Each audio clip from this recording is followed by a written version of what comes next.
Friends and I made a mistake. This was like 2 years back. We were teenagers, and like every teenager, we thought we knew everything. For the sake of this story and identity, I will call my friends Braden, DJ, Lewis, and Kyle as their names. Anyways, we were at Braden's house, and it was night.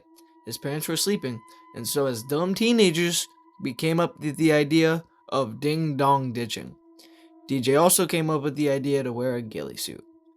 This was to see who could hide in a neighbor's yard the longest. As a team, we voted for Lewis to wear it first, then Kyle, and me. We all decided to leave the house through Braden's room window.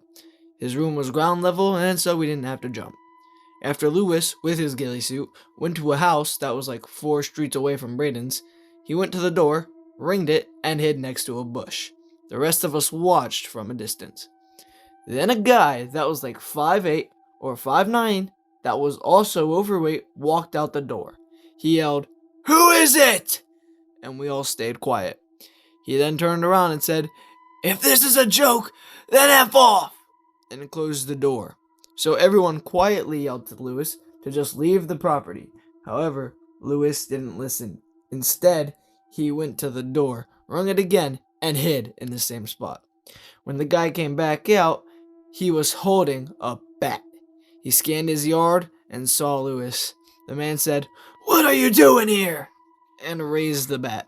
We immediately feared for Lewis, but Lewis, with his quick thinking, pushed him over, which was easy because Lewis, for his age, was already 6 foot. Anyway, once he pushed him over and ran.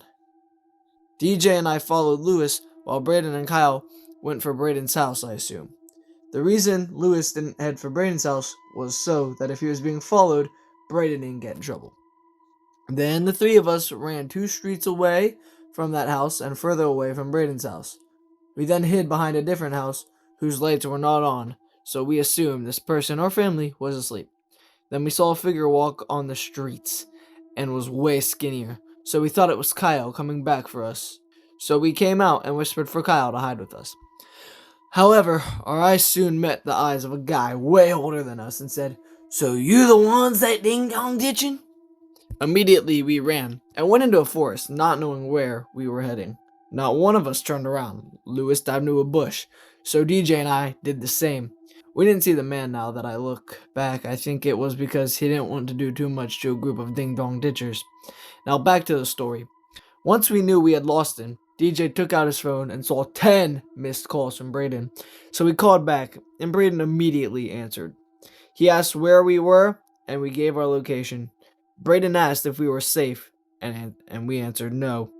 He said why, and we answered that people knew who we were and what we did.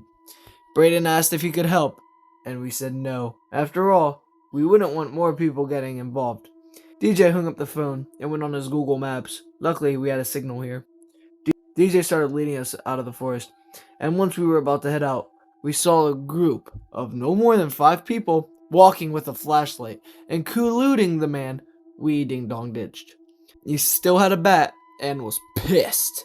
We looked at each other and realized if we wanted to make it out unnoticed, we had to do it silently. So once they passed the seat in front of the forest, we ran straight to Braden's, even passing the houses where the people still had lights on. But we didn't care. We just wanted to make it back alive. Once we made it back unnoticed, we answered Braden and Kyle's questions, then slept. There's a little more. Unfortunately, when I was being driven home by my mother, she pulled out her phone and had a screenshot of a post on the local neighborhood app saying, quote, "Just got ding-dong ditched by some teenagers. Consider themselves lucky because I would have taught them a lesson." This was posted minutes after we ding-dong ditched the house. Now it made sense why we saw that one guy and the people with the flashlights. I have now moved on from this, and I vowed to never ding-dong ditch again. So for the kids reading this, be safe and don't be dumb. Shallow waters. Hello, you can call me B27. Don't ask why. But when I was younger, less than 7 maybe, I remember something strange. It scared me so badly that I almost started to cry. But I couldn't shed any tears, just a small, sharp gasp.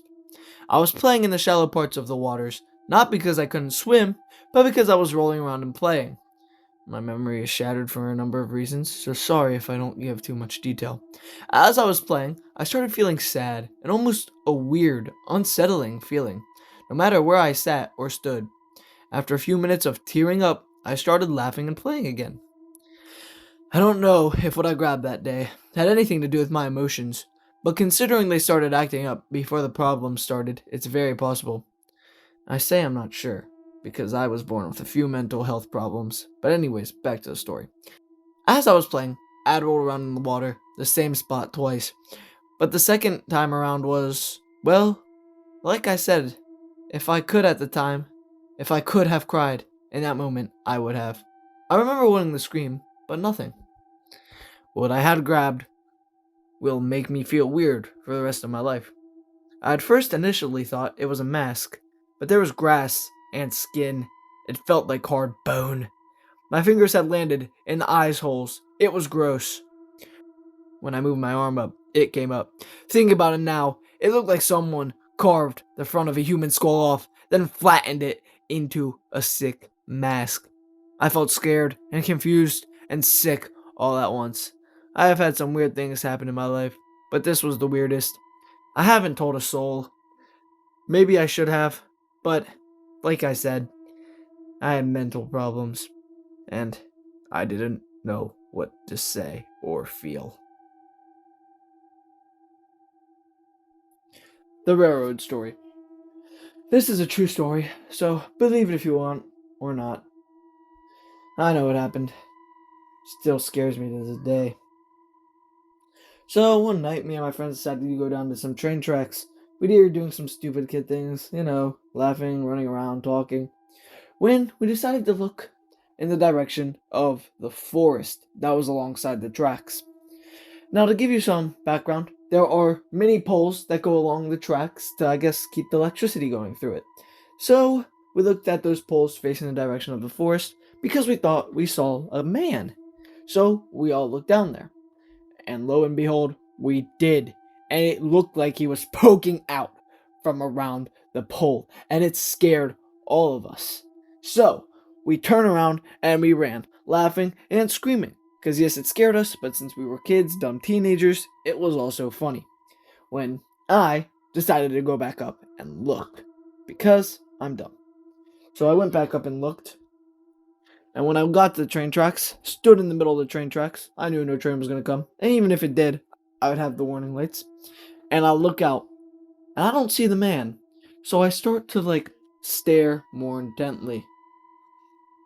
When I see him, he bolts out from behind one of the poles and runs at me full speed.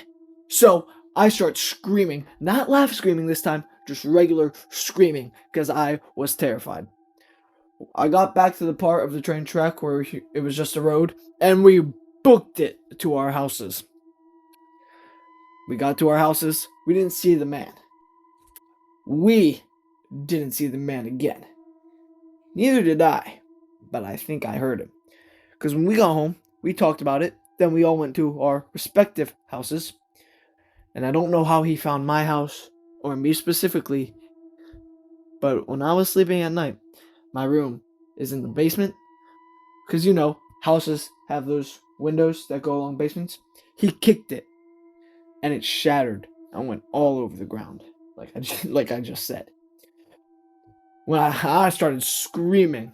And I mean screaming for my mom and dad. Yeah, they came down. We called the police, filed a report. Nothing's ever came of it since. Cops never found the guy because no one could give a description.